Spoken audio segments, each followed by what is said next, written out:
मेरा ताल्लुक सियालकोट से है। मैं अपने घर की सबसे छोटी और सबसे लाडली बेटी हूँ। मैं एक मिडिल क्लास ख़ानदान से ताल्लुक़ रखती हूँ, लेकिन अल्लाह का शुक्र है मेरे घर में किसी चीज़ की कोई कमी नहीं थी। छोटी बेटी होने की वजह से मेरी हर ख्वाहिश पूरी हुई। ये मेरी शादीशुदा ज़िंदगी से पहले की बातें हैं। उस वक्त मैंने एफए किया हुआ था। 2009 में मेरी शादी एक ऐसी फैमिली में हुई जिनके माली हालात बिल्कुल ठीक नहीं थे और वो हमारे दूर के रिश्तेदार भी थे। मेरी शादी 7 दिन के अंदर कर दी गई क्योंकि मेरे शौहर ने 2 महीने बाद बाहर के मुल्क जाना था। कहने को तो मैं बस एक लाडली बहू थी क्योंकि मेरा शौहर इकलौता बेटा था। शादी के बाद जब मैं उस घर में गई तो मेरे 3 दिन में लाड ख़त्म हो गए। मेरे हाथों की मेहंदी उतरने तक का इंतज़ार न किया और मेरे घर के काम शुरू हो गए। 1 महीना गुजरने के बाद कोई भी ये नहीं जानता था कि मैं एक नई नवेली दुल्हन हूँ। मेरा शौहर सिर्फ बेडरूम तक मेरा शौहर था। अगर मेरे हक की बात आती वो अपनी माँ का बेटा और बहनों का भाई बन जाता और वो मुझे ये कहता कि वक्त के साथ सब कुछ ठीक हो जाएगा, मगर ऐसा कुछ नहीं हुआ।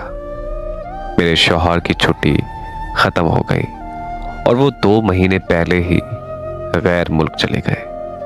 मैं अपने घर से मोबाइल लेकर गई ताकि मैं अपने शौहर से बात कर सकूं। मेरी सास ने मुझसे मेरा मोबाइल ले लिया और मुझे कहा कि जो भी बात करनी है हमारे पास बैठकर हमारे मोबाइल से किया करो। मैं सारा दिन काम कर कर के थक जाती थी। रात को शौहर के फ़ोन के आने का इंतज़ार करते करते सो जाती हूँ। कभी कभार तो मेरी सास मेरे शौहर से बात करवा देती है। ऐसा नहीं है कि मेरे शौहर मुझे फ़ोन नहीं करते थे, उनका फ़ोन तो रोज़ाना आता था। बस मेरी उनसे बात कभी कभार होती थी। वक्त गुजरता गया और मैंने उस घर में वो काम किया जो मैंने अपनी ज़िंदगी में पहले कभी नहीं किया था। उनकी मैंने हर बात मानी ताकि वो मेरी इज्जत करें, लेकिन ऐसा कभी कुछ नहीं हुआ। मेरी सास मुझे मैके में बहुत कम आने देती थी। अगर मैं अपने घर आती भी थी तो मुख्तसर वक्त में मिलकर वापस आ जाती थी, क्योंकि मेरे मैके आने पर मेरे ससुराल वालों के जितने भी काम होते थे वो सारे रुक जाते थे। मैंने कभी भी अपने हालात के बारे में अपने घर वालों को कभी नहीं बताया। मैं यही सोचती थी कि एक दिन सब कुछ ठीक हो जाएगा।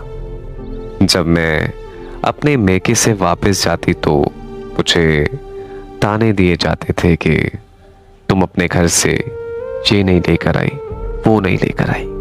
मेरी सास मुझसे बहुत सी चीज़ों की डिमांड करती रहती थी। मेरी शादी को 1 साल गुजर गया, लेकिन मेरे हालात आज भी वैसे ही हैं। 1 साल बाद मेरे शौहर वापस आ गए। अपने माँ बाप और बहन की फरमाइश के मुताबिक सब कुछ उनके लिए ले आए। वो मेरे लिए कुछ नहीं लाए। मुझे बस ये कह दिया कि मैं आ गया हूँ, तुम्हें और क्या चाहिए। मुझे मेरी ज़रूरत की छोटी छोटी चीज़ें मेरी माँ के घर से लानी पड़ती थी।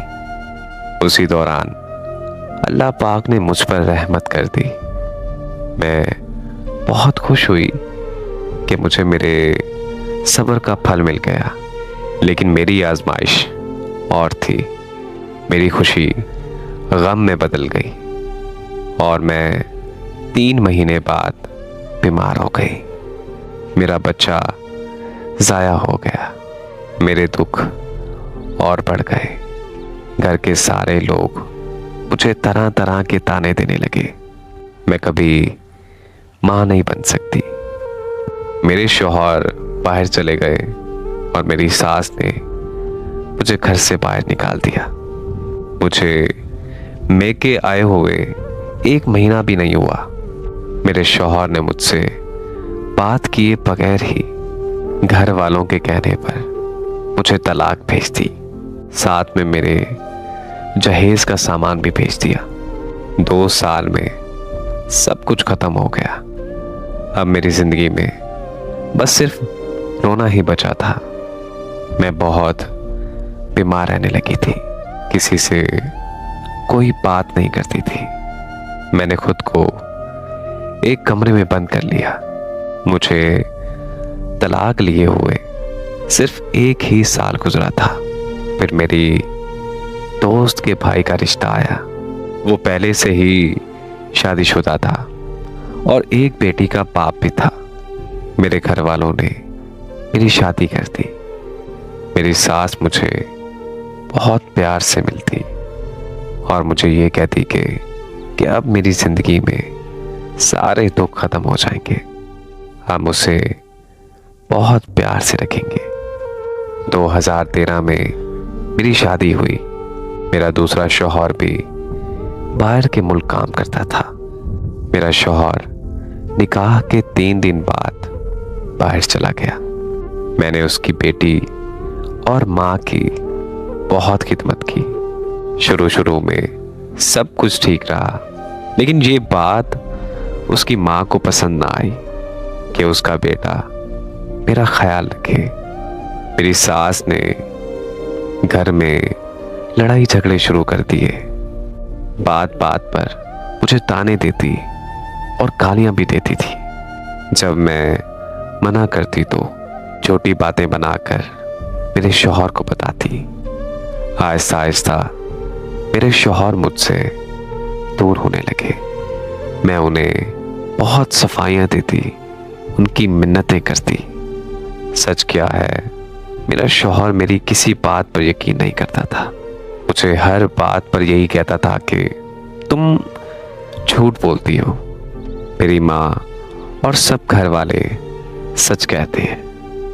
मैं उसके इस रवैये से बहुत ज़्यादा परेशान थी।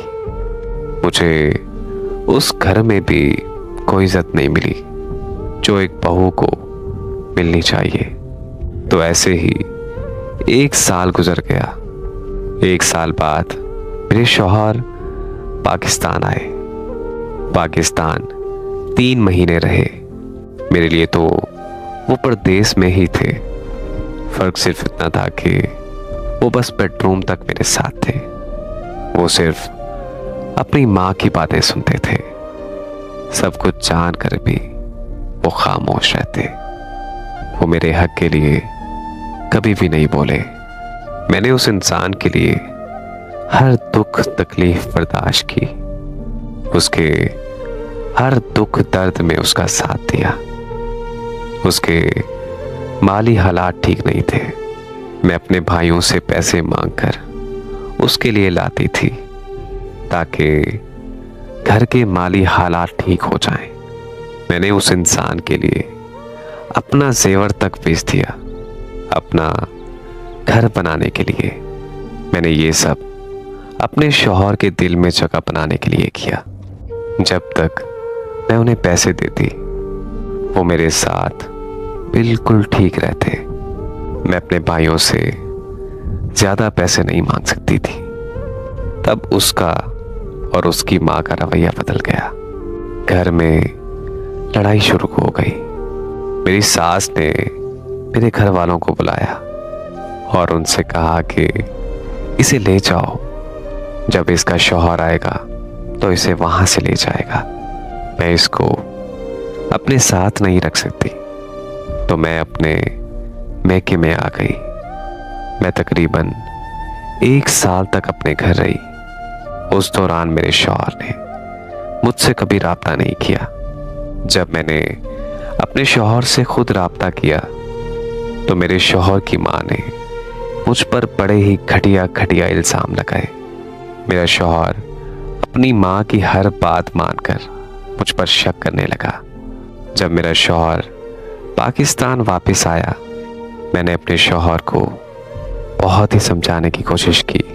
ऐसी कोई बात नहीं है जिससे घर का माहौल ख़राब हो। मैं अपनी सास के इस रवैये से बहुत परेशान थी। फिर मेरी सास ने ऐसा फसाद मेरे घर में शुरू किया। मुझे शर्म आ रही है कि मैं क्या बताऊं। मुझ पर बहुत गंदे गंदे इल्ज़ाम लगाए। मुझ पर मेरी सास ने चोरी का भी इल्ज़ाम लगाया। मेरे किरदार पर हर वो बात की जिसे कोई भी लड़की बर्दाश्त नहीं करेगी। लेकिन मैंने ये सब कुछ बर्दाश्त किया क्योंकि मेरी दूसरी शादी थी और मैं अब इस बार अज़ियत में नहीं रहना चाहती थी। फिर मैं बहुत ज़्यादा बीमार रहने लगी। ये सब बातें मेरी अम्मी को पता थी कि हमारी बेटी किस अज़ियत से गुजर रही है। उस दौरान मेरी माँ इस दुनिया से चली गई। मेरे गम और अज़ियत ने मेरी माँ की जान ले ली। ये 2016 की बात है। अब तो मेरी बातें, मेरा दुख, मेरी तकलीफ़ें सुनने वाली इस दुनिया से चली गई। मेरे घर के हालात वैसे ही रहे। मेरी सास का रवैया मुझसे और गलत हो गया। बहुत बार मैंने अपनी सास से माफ़िया मांगी कि मुझ पर रहम खाइए, लेकिन जवाब में मेरी सास मुझसे यही कहती कि मैं तुमसे नफरत करती हूँ। मैं नहीं जानती मेरी सास मुझसे इतनी नफरत क्यों करती है। मेरी सास की नफरत ने मेरी ज़िंदगी बर्बाद कर दी। फिर मैं अपने मैके चली गई। काफ़ी अरसे मैं अपने मैके रही। फिर मेरा शौहर पाकिस्तान आया। जब मेरे शौहर ने मेरे भाइयों से मुझे ले जाने की बात की तो मेरे भाइयों ने मना कर दिया। ये अब ससुराल कभी नहीं जाएगी। लेकिन मैं अपना घर बसाना चाहती थी। मैं अपने भाइयों के खिलाफ जाकर अपने शौहर के साथ चली गई। मेरे शौहर 2 माह पाकिस्तान रहे हैं। 2 माह मेरे शौहर के साथ वक्त अच्छा गुजरा। मैंने अल्लाह का शुक्र अदा किया कि अल्लाह ने मेरी दुआ सुन ली। पर किस्मत में जो लिखा हो वो होकर रहता है। मेरे शौहर 2 महीने की छुट्टी गुजार कर वापस चले गए। अभी मेरे शौहर को गए हुए 3 माह गुजरे थे। मेरे शौहर को पहली बेटी की वजह से लड़ाई शुरू हो गई। फिर मेरी सास ने मेरे शौहर को मेरे खिलाफ कर दिया। मेरे बारे में बहुत गलत गलत बातें की। फिर मेरे शौहर ने मुझसे राब्ता ख़त्म कर दिया। मेरे शौहर ने मुझसे 6 माह राब्ता नहीं किया। उसी दौरान मेरी तबीयत खराब हो गई। मेरी सास मुझे दवाई लेकर नहीं देती थी। उस दौरान मैं मैके वापस आ गई। तबीयत ज़्यादा खराब होने की वजह से मैंने डॉक्टर को चेक करवाया। डॉक्टर ने बताया कि मैं मां बनने वाली हूँ। ये खबर सुनकर मुझे यकीन नहीं आ रहा था कि मेरी आंखों से आंसू जारी हो गए। जब ये बात मेरे ससुराल को पता चली तो उन्होंने कहा कि ये बच्चा हमारा नहीं है। मैंने उनकी हर ज्यादती बर्दाश्त की, लेकिन मैं ये बात हरगिज़ बर्दाश्त नहीं कर सकती थी। ससुराल वालों की बात सुनकर मेरे पैरों तले ज़मीन निकल गई। ससुराल वालों की इस बात का जवाब दूं, मेरे पास लफ्ज़ है। मेरे घर वालों ने मेरे ससुराल वालों की बहुत मिन्नतें की कि ये बच्चा आपका ही है। आप किसी भी डॉक्टर को चेक करवा लें या इसका डीएनए टेस्ट करवा लें। हमारी बेटी पर ऐसा इल्ज़ाम मत लगाएं। लेकिन मेरी सास की एक ही बात थी, ये बच्चा हमारा नहीं है। जब मेरे घर वालों ने मेरे शौहर से राब्ता किया तो उसने भी अपनी माँ के अल्फाज इस्तेमाल किए। जिस इंसान के लिए मैंने अपनी ज़ात ख़त्म कर दी, उसने मुझे बद किरदार बना दिया। वो दिन मेरे लिए क़यामत से कम नहीं था और मैं अस्पताल पहुंच गई। मैं ज़िंदगी और मौत की जंग लड़ रही थी। जिस औलाद के लिए मैंने 7 साल ताने बर्दाश्त किए, लोगों की बातें सुनी, अल्लाह ने मुझे बेटा दिया और कुछ घंटों बाद अल्लाह पाक ने उसे अपने पास वापस बुला लिया। मेरी तो दुनिया ही उजड़ गई। सब कुछ फिर से बर्बाद हो गया। मेरी जिंदगी किन किन अज़ियतों से गुजरी है। आज ये कहानी आपको बताने का सिर्फ इतना मकसद है कि जो सास भी अपनी बहू पर ऐसा जुल्म करती है, वो अल्लाह के खौफ से डरे और एक बात जहन में रखे कि अल्लाह पाक ने मकाफात अमल ऐसे नहीं बनाया। जैसा आप किसी की बेटी के साथ करेंगे, कल को आपकी बेटी के साथ भी ऐसा ही होगा। माँ बाप अपनी बेटियों को दुनिया की हर चीज़ से नवाज सकते हैं, सिर्फ अगर माँ बाप डरते हैं तो अपनी बेटी के नसीब से। मेरी दुआ है कि अल्लाह पाक हर बेटी के नसीब अच्छे करे। आमीन।